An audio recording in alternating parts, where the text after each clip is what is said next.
Колку повеќе разговори, толку повеќе разлики меѓу политичките партии околу новите изборни правила и во делот на изборните единици и во делот на гласањето на диаспората. Пропадна и последниот обид измените на изборниот законник да бидат донесени во грес периодот, што го даде Брисел за усвојување на реформската агенда поврзана со планот за раст. Од мнозинството со нов предлог, опозицијските партии да договорат заедничко решение, кое власта ќе го прифати во името на политичкиот консензус. Ќе гледаме дека платформите им се исти, но се разликуваат во деталите. Да седнат да се договорат за една изборна единица, да седнат да се договорат за модел на финансирање, да седнат да се договорат за поплаките и начинот на кој што тие би биле прифатливи, и да седнат и меѓу себе да се договорат дури и за моделот на изјаснување на диаспората. Сето тоа, кое што овие опозицијски партии ќе го понудат до нас преку еден пречистен текст на закон, ние тоа ќе го прифатиме. За нас, како Влен, важно е диаспората да има можност да гласа без разлика дали преку електронско гласање, по пошта, но да бидат безбедни, транспарентни и сигурни форми во согласно со меѓународните стандарди. Од СДСМ ја одбиваат и оваа идеја. Нема што Социјалдемократскиот сојуз на Македонија да се договара со опозицијата. Проблемот е кај власта, кај Мицковски, кој сака да манипулира со 200.000 гласови. Овие одредби треба да почнат да се применуваат дури од изборите во 2029 година.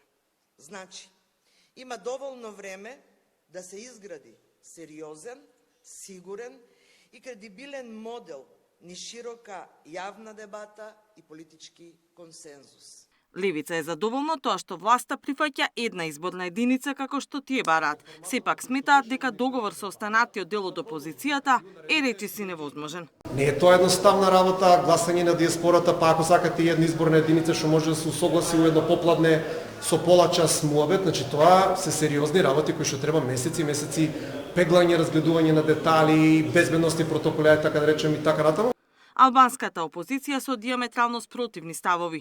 ВМРО-ДПМНЕ се повлече од две суштински точки на договорот.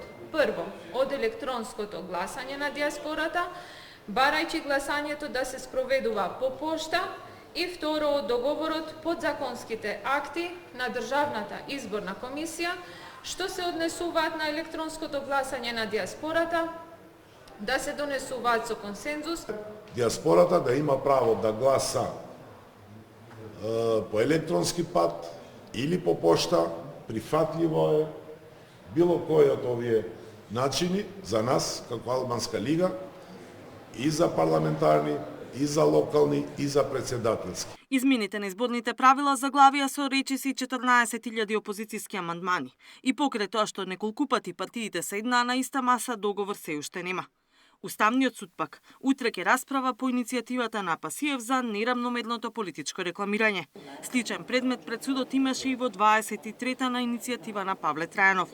Тогаш судиите го одбија предметот, но актуелниот председател Дарко Костадиновски имаше издвоено мислење дека изборниот законник во делот на политичкото рекламирање е спротивен на политичкиот плурализам, еднаквоста и владењето на правото. Катерина Нешкова, Сител телевизија.